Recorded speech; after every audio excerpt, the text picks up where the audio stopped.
नंदुरबार येथे दिनांक 16 मार्च 2026 रोजी रात्री 10:30 वाजता हॉटेल MH39 खानदेश जंक्शन येथे आमचे आदिवासी बांधव मनोज साबळे, अक्षय कोकणी व त्यांच्या कुटुंबियांवरती काही संशयित आरोपींनी, मुख्य आरोपी प्रफुल्ल सूर्यवंशी, पराग सूर्यवंशी, सूर्यकांत माडी यांच्यासह 15 जणांनी प्राणघातक हल्ला केला।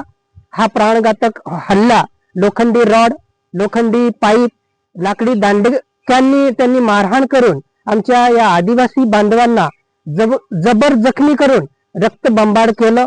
या प्राणघातक हल्ल्याचा आम्ही बिरसा फायटर संघटनेतर्फे जाहीर निषेध व्यक्त करतो। तुम्ही आदिवासी लोक मातून गेले आहेत, तुमची औकात आहे का हॉटेल चालवायची? तुम्ही आमची बरोबरी करू शकत नाही। तुम्ही झोपडीत राहणारे लोक, कोकणटे, बिलटे लोक अशा पद्धतीने जातीवाचक शिवीगाळ करून ही अशा पद्धतीने अमानुष्य यांनी मारहाण करून भ्याड हल्ला केलेला आहे। या संशयित आरोपींची दादागिरी ही दिवसेंदिवस वाढत चाललेली आहे।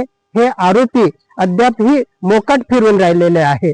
जय वडवी या आदिवासी तरुणाची नंदुरबार येथे खुलेआम चाकू खुपसून हत्या करण्यात आली। ती घटना ताजी असताना पुन्हा आदिवासी तरुणांवरती अशा पद्धतीचा हा भ्याड हल्ला झालेला आहे।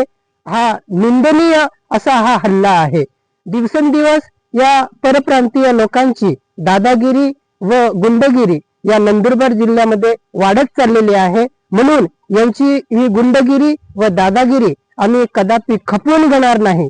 या गुंड लोकांना, या घटनेतील संशयित सर्व आरोपींना तात्काळ अटक झाली पाहिजे, अन्यथा आम्ही बिरसा फायटर संघटनेतर्फे तीव्र असं आंदोलन छेडणार आहोत। जय बिरसा, जय आदिवासी।